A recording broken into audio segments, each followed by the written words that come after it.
এইখন দোতৰা চাই ল'ব। ডেকা দাদাই কৈছে দোতৰাখন অলপ ভালকৈ দেখাব। আগফালে চাই ল'ব, পিছফালেও চাই ল'ব। বেল্ট দিয়া আছে, এইবোৰ মহৰ শিঙৰ, 100 বছৰতো কিছু নহয়। চাই লওক।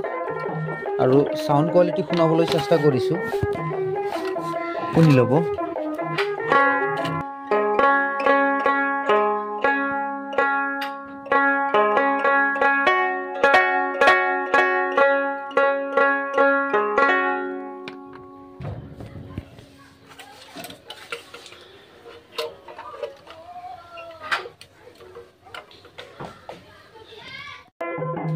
এইখন দোতৰা চাই ল'ব। ডেকা দাদাই কৈছে দোতৰাখন অলপ ভালকৈ দেখাব। আগফালে চাই ল'ব, পিছফালেও চাই ল'ব। বেল্ট দিয়া আছে, এইবোৰ মহৰ শিঙৰ, 100 বছৰতো কিছু নহয়। চাই লওক। আৰু সাউণ্ড কোৱালিটি শুনাবলৈ চেষ্টা কৰিছোঁ, শুনি ল'ব।